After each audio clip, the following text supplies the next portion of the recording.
Johnny అనేవాడు మీ వరకు మంచి వ్యక్తి అయ్యుండొచ్చు, కానీ ఆ అమ్మాయి విషయంకి వచ్చేసరికి మంచి వ్యక్తి కాదు కదా. ఆ అమ్మాయి సైడ్ ఆలోచించాలి కదా.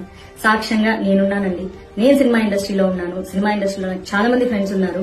ఆ అమ్మాయి 6 నెలలేమో, ఆ అమ్మాయికి 17, 18 ఆ ఏజ్ లో ఉన్నప్పుడు ఒక 6 నెలలు అతనితో రిలేషన్షిప్ లో ఉండింది. అతను మాయమాటలు నమ్మి ప్రేమిస్తున్నానని చెప్తే, సో ఆ తర్వాత ఆ అమ్మాయి బయటకు వచ్చేసి ఆ అమ్మాయి సొంత పనులు ఆ అమ్మాయి చేసుకుంటుంది. టీనేజర్ అండి అప్పుడు ఆ అమ్మాయి.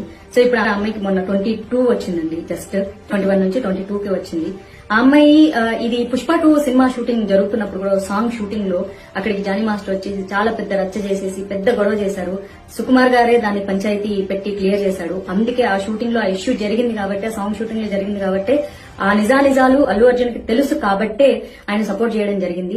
అట్ ద సేమ్ టైం ఆ సినిమా యూనిట్ నుంచి ఇన్ఫర్మేషన్ తీసుకున్నారు కాబట్టి మొన్న ఫిల్మ్ ఛాంబర్ లో మీటింగ్ కూడా పెట్టడం జరిగింది. At the same time recent గా వచ్చేసి విశ్వక్సేన్ మూవీ షూటింగ్ లో కూడా ఆ అమ్మాయి కొరియోగ్రఫీ చేస్తూ ఉంటే అక్కడికి వచ్చి కూడా అమ్మాయిని కొట్టడం జరిగింది అతను. ఆ అమ్మాయికి 100 మెసేజ్లు పంపిస్తాడు. I miss you, I miss you, I miss you, I will marry you, నువ్వు ఇప్పుడు అర్జెంట్ గా సినిమా షూటింగ్ స్టాప్ చేసి రాకపోతే నేను చంపేస్తాను, నువ్వు నన్ను పెళ్లి చేసుకుంటావు లేదు, ఇట్లాంటి చాటింగ్లన్నీ చాలా ఉన్నాయండి.